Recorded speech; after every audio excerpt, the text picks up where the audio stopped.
She said it between bites of cake. I wish you were never born. The sweetness in the air turned bitter in my mouth. Laughter rolled around the table like thunder, everyone amused except me. I stared at her, the mother who taught me to say thank you before every meal, now wishing I didn't exist. I set my fork down slow enough for her to notice. My pulse hammered, but my face stayed calm. The smile I gave her wasn't forgiveness, it was a warning. And when I finally spoke, just one line, even the ticking clock forgot how to move. My name is Catherine. I'm 32, a high school English teacher in Kansas City. On paper, my life is quiet, grading essays, packing leftovers for lunch, feeding the neighbor's cat when she's away. But in my family, quiet never meant peace. It meant invisible. I grew up in a house where love was a spotlight, and it never once turned my way. My mother's world revolved around my sisters, Jessica, the oldest, a born star who could do no wrong, and Amanda, the youngest, a creative spirit who needed extra care. I was the one in the middle, steady, predictable, too easy to overlook. When I was 10, I won a district essay contest. Mom looked up from polishing Jessica's debate trophy long enough to say, "That's nice, honey," then asked Amanda if she wanted ice cream. At 12, I taught myself piano. Dad called it a sweet hobby before turning back to watch Jessica practice her graduation speech. My small victories were footnotes in their bigger story. Every family photo proved it. Jessica in front, Amanda leaning on Mom and me, smiling just enough to fill the space beside Dad. If you looked closely, you could almost see the outline of someone fading. I told myself it didn't matter. I told myself being the reliable one was enough. Birthdays, holidays, graduations. I was there early, cleaning dishes before the party ended, refilling glasses before anyone asked. I believed effort could earn affection. I was wrong. Our dinners were always loud, Mom's lasagna bubbling in the oven, Dad talking about the neighbors, Jessica discussing her clients, Amanda explaining her new project. I'd sit quietly nodding, offering the occasional, "That's wonderful," like punctuation to their success stories. When they laughed, I laughed too, because that's what you do when you're the family glue. You hold even when it hurts. The last few months had been no different. Jessica had just made senior partner at her law firm. Amanda was still painting in Mom's basement, but in our house that counted as following her passion. So when Mom called about hosting a celebratory dinner, I didn't hesitate. I baked a cake, my simple contribution to the family's perfect picture. I told myself this time would feel different. Maybe Mom would ask about my students or my new class project. Maybe she'd remember my favorite dessert wasn't chocolate but lemon. Hope has a cruel way of surviving even when it shouldn't. That night, everything looked picture perfect. The table set with polished silverware candles flickering against cream china, the scent of garlic and wine filling the room. I arrived early, of course, carrying a bakery box and wearing the same cardigan I'd worn to every family dinner. Mom smiled when she saw me, but it was the same polite smile you give a neighbor, not a daughter. "You made it." Good, we were just waiting on dessert. The evening unfolded like a movie I'd seen too many times. Dad toasting Jessica's big promotion, Amanda pulling up photos of her art on her phone, Mom asking for stories about courtrooms and clients. My moment never came. Every attempt to speak was smoothed over by another laugh, another anecdote that didn't include me. Still, I stayed quiet, kept smiling, and thought maybe silence was safety. The sound of their laughter filled the house echoes of every year I'd tried to belong. Then the plates were cleared, dessert was served, chocolate cake glossy under candlelight, just like always. And as Mom placed the first slice on my plate, she looked right at me, her voice soft and sharp all at once, the same voice that used to sing me lullabies. That's when she said it. You'd think, after all these years, nothing they said could surprise me. But somehow it still did. Maybe because deep down, I still hoped they'd see me differently just once. After Mom's words, the laughter kept echoing. Jessica snorted into her wine glass. Amanda slapped at the table, wheezing like it was the best joke she'd ever heard. Dad just smiled, that weak, familiar smile, the one that always meant, "Don't make this a scene." I looked around that table and saw every version of my life I'd never get. Jessica glowing with accomplishment. Amanda carefree and adored. Mom proud and centered in the warmth she created for everyone but me. And me, the extra chair, the forgotten utensil, the one who never quite matched the picture frame. They said it was humor, that we were just teasing like families do. But in this family, jokes were weapons disguised as memories. Remember when we told you you were adopted? Amanda giggled, taking another sip. Oh, she cried for days, Mom added, laughing like it was still funny. You were such a sensitive kid, Jessica said, shaking her head. You took everything so seriously. They were right. I did take everything seriously because it always hurt. I tried to join in to not ruin the moment. Yeah, I said quietly. I remember. But my voice didn't sound like mine. It sounded like a ghost at her own funeral. Somewhere between the refilled glasses and another round of applause for Jessica's latest win, I realized the pattern. Every conversation circled back to them. Every success of mine disappeared before it landed.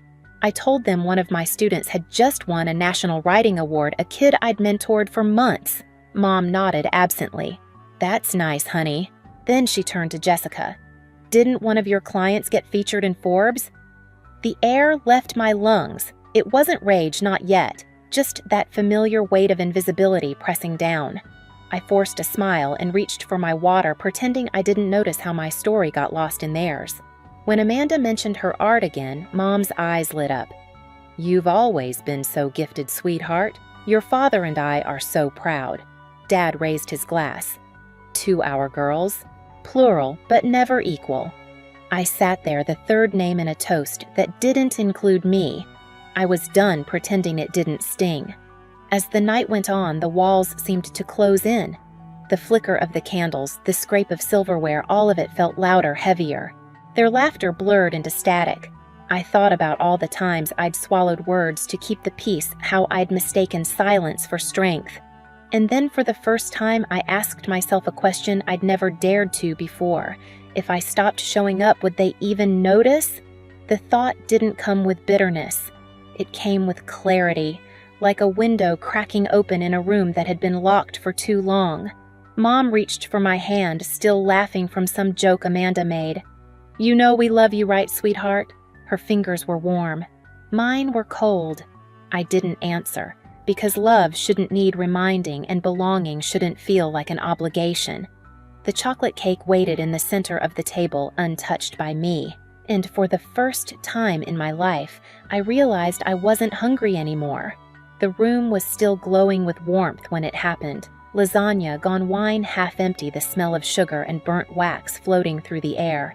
Mom leaned forward, knife in hand, slicing through the cake with the kind of precision she saved for moments that mattered to her. She was humming something old from the radio when she said it again, lighter this time, like a punchline she wanted everyone to remember. I wish you were never born. Laughter followed like a reflex.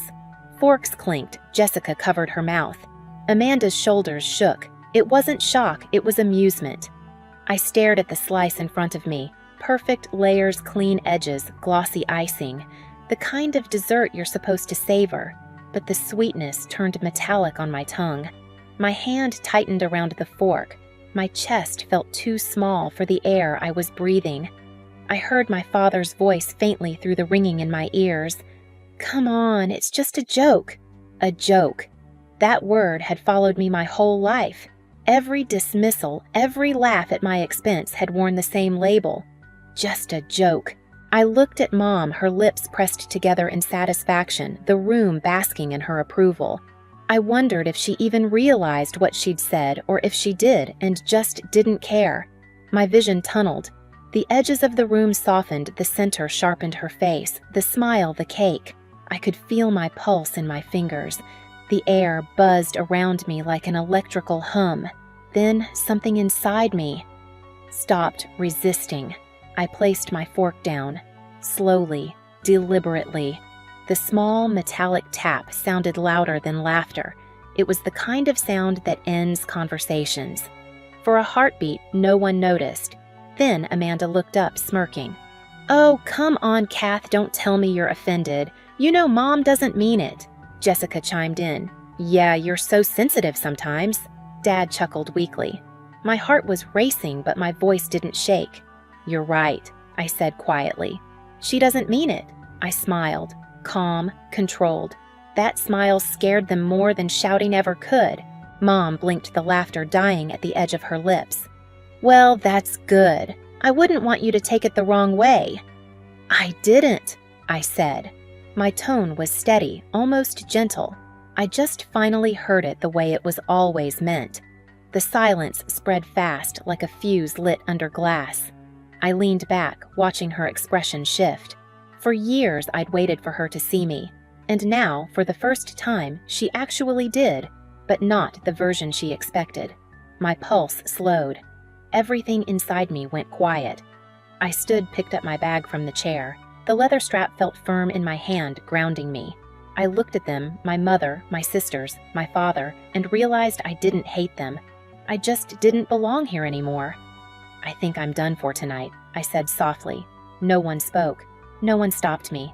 The chair scraped the floor, creaked, the candles flickered. I walked out of that dining room, out of their laughter, out of the life where I'd spent 3 decades being invisible. And behind me, as the door clicked shut, the room finally sounded the way it always should have, dead, silent. I didn't cry that night. Not a single tear.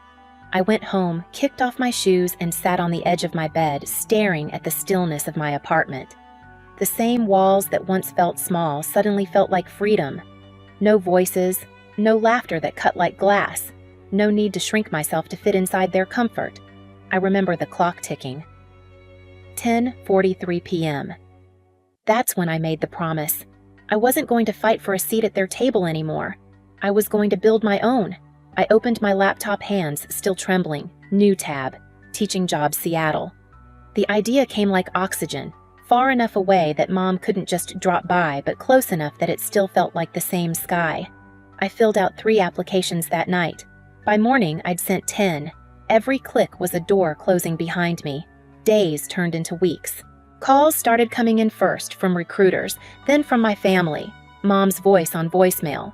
"Sweetheart, don't be dramatic. Call us back." Delete Jessica's message. "You overreacted. We were joking." Delete Amanda's text. "Mom's worried about you." Delete. For years, I'd been the one smoothing things over, calling back, making peace. But this time, silence was my answer. My absence was the conversation they never let me have. A month later, I accepted a position in Seattle. New school, new city, new start. The movers came on a Friday morning. As they packed the last box, I stood by the window, watching the autumn light pour in. For the first time in a long time, I didn't feel like background noise. I felt seen by myself. Seattle welcomed me with rain, the kind that smells like renewal. I found an apartment near the water, small but full of light. I bought a new desk, a cheap rug, and a plant I kept forgetting to water. Each object was mine, chosen, not inherited. At school, the first week was chaos in the best way. Kids with questions, laughter spilling down hallways, colleagues introducing themselves with warm smiles that didn't feel forced. My new principal, Mr. Reynolds, called me a steady light. I hadn't realized how much I needed to hear that. For the first time, I came home tired, but not empty. My students started trusting me. One of them even left a note on my desk. "You make words feel safe." I kept it folded in my wallet. Back in Kansas City, my absence grew louder. An old neighbor mentioned that Jessica and Amanda had stopped speaking. Thanksgiving plans were complicated. Without me mediating, they finally had to face each other. Without the glue, everything cracked. I didn't need to gloat. My revenge wasn't rage, it was peace. The kind of peace they'd never find sitting around that table. Every time my phone buzzed with an unknown number, I knew it was them. Sometimes I'd let it ring just to feel the power of choice. Silence had become my language. One evening, as rain tapped against the windows, I made tea, the same kind Mom used to brew at holidays. I took a sip, half expecting the bitterness of memory. Instead, it tasted warm, alive. My chest didn't tighten this time. I realized then that I hadn't disappeared. I'd finally appeared in my own life. And the irony, by wishing me gone, my mother gave me exactly what I needed, the freedom to exist without her permission. I closed my eyes, listening to the rain and the hum of the city below. No laughter, no noise, just peace and the quiet satisfaction of knowing that my silence had become their undoing. Years passed, soft and steady, like the rhythm of rain on my Seattle window. Sometimes I'd catch myself wondering if they still sat around that table, the same one where I disappeared. I imagined Mom slicing into another perfect cake, but no one laughing quite the same way. Silence has a way of haunting a room once it learns your name. They reached out less over time. First came the letters Mom's handwriting trembling across the page. We didn't mean it that way. Then the photos stopped arriving at Christmas. By the third year, the calls slowed to nothing but static. And yet, I wasn't angry anymore. I'd stopped keeping score the day I learned peace doesn't need an audience. My life had grown quietly full. The students I taught made me laugh. My coworkers became friends who saw me not what I could fix for them. And then there was David, a man I met in a bookstore on a rainy Tuesday. He didn't ask about my family. He asked about my favorite author. We talked for hours, and somewhere between coffee refills and paperbacks, I realized I was happy. When we married, it was a small ceremony at a park overlooking the water. No family drama, no pretense, just music, laughter, and a soft wind carrying away everything I used to chase. A few years later, when our daughter was born, I named her Hope. She'll never have to earn her place at any table. She'll know she belongs because I'll tell her over and over until she never doubts it. Sometimes when the house is quiet and she's asleep, I think about that night. Mom's voice, the laughter, the silence that followed. That silence used to feel like a punishment. Now it feels like peace. The night my mother wished I'd never been born was the night I finally started living. If you've ever had to walk away to find peace, you already know silence isn't the absence of love. It's what happens when you finally love yourself enough to stop begging for noise. When people ask if I ever made peace with my family, I tell them this peace isn't something you wait for, it's something you build. I never went back to that dining room, but sometimes I still dream of it, the clink of silverware, the smell of garlic bread, the sound of my own heartbeat trying to stay quiet. In those dreams, I don't see their faces anymore, just the empty chairs. And the silence that fills the room long after I've walked away. Seattle became home, my classroom, my refuge, my daughter, my proof that love can begin in the ruins of what came before. Every time she runs into my arms laughing, I think about that night, the one that was supposed to erase me, and I realize it didn't. It rewrote me, because sometimes the cruelest wish becomes the greatest gift. Mom wished I was never born. And in a way, she got her wish. The version of me they once knew, the one who begged to be seen, no longer exists. But the woman who replaced her. She was born that night over dessert. So, if you've ever been told you don't belong, that you're too much or not enough, listen to me. You can leave the table. You can build your own. And when you do, you'll find that silence doesn't mean loss. It means you finally have the space to hear your own voice. If this story found you tonight, drop your city in the comments and tell me, have you ever had to walk away from someone you love just to love yourself? Your story might be the one someone else needs to hear. And if you believe that peace can be its own kind of revenge, subscribe for more stories like this one.